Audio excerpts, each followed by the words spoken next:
अदम एतमाद की कार्रवाई और सियासी जमातों के पार्लियामेंट के सामने जल्द से वजारत दाखिला का रेड जोन में सिक्योरिटी के लिए पुलिस के साथ रेंजर्स की भारी नफरी भी तैनात करने का फैसला सामने आया है। मजीद क्या फैसले किए गए हैं जानेंगे बोल न्यूज के नुमाइंदे नईम असगर से। नईम, आगाह कीजिएगा।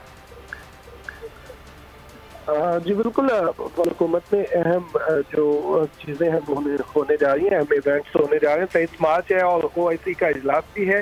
इसके अलावा जो तहरीक मुख्तलिफ सियासी जमातों ने डी चौक में जो रैलियों का जलसों का ऐलान किया उसको पेश नज़र रखते हुए वजारत दाखिला में एक अहम इजलास हुआ। वजारत दाखिला में के इजलास में इस्लामाबाद की सिक्योरिटी के हवाले से फैसले किए गए हैं और ज़राए का ये कहना है कि इस इजलास में ये फैसला किया गया है कि रेड जोन में जो पुलिस के साथ साथ रेंजर्स की भारी नफरी भी तैनात की जाएगी और 20 मार्च से 2 अप्रैल तक ये नफरी तैनात रहेगी। रेंजर्स और FC की नफरी जो है वो रेड जोन के मुख्तलिफ शाहराहों पर तैनात रहेगी। इसके अलावा पुलिस की भारी इस दौरान रेड जोन की सिक्योरिटी पर मामूल होगी। जी बहुत शुक्रिया नईम असगर आपका।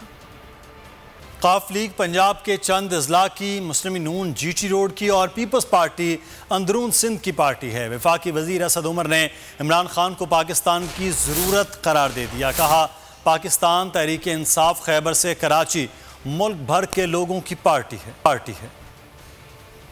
अंदर इस वक्त सूरत हाल ये है कि मुस्लिम लीग नून बुनियादी तौर पे एक GT रोड की पार्टी, पाकिस्तान पीपल्स पार्टी अंदरून सिंध की पार्टी एक पार्टी है और एक लीडर है जो खैबर से लेकर चाइना के बॉर्डर तक अगर आप चले जाएं खुंजराब में या आप गवादर से शुरू हो जाएं और आप चरसदे तक पहुंच जाएं, आपको हर जगह पर इमरान खान का चाहने वाला मिलेगा, इमरान खान का वोटर मिलेगा। इमरान खान वो बाइंडिंग फोर्स है जो इस वक्त पूरी कौम को मुत्तहिद करता है।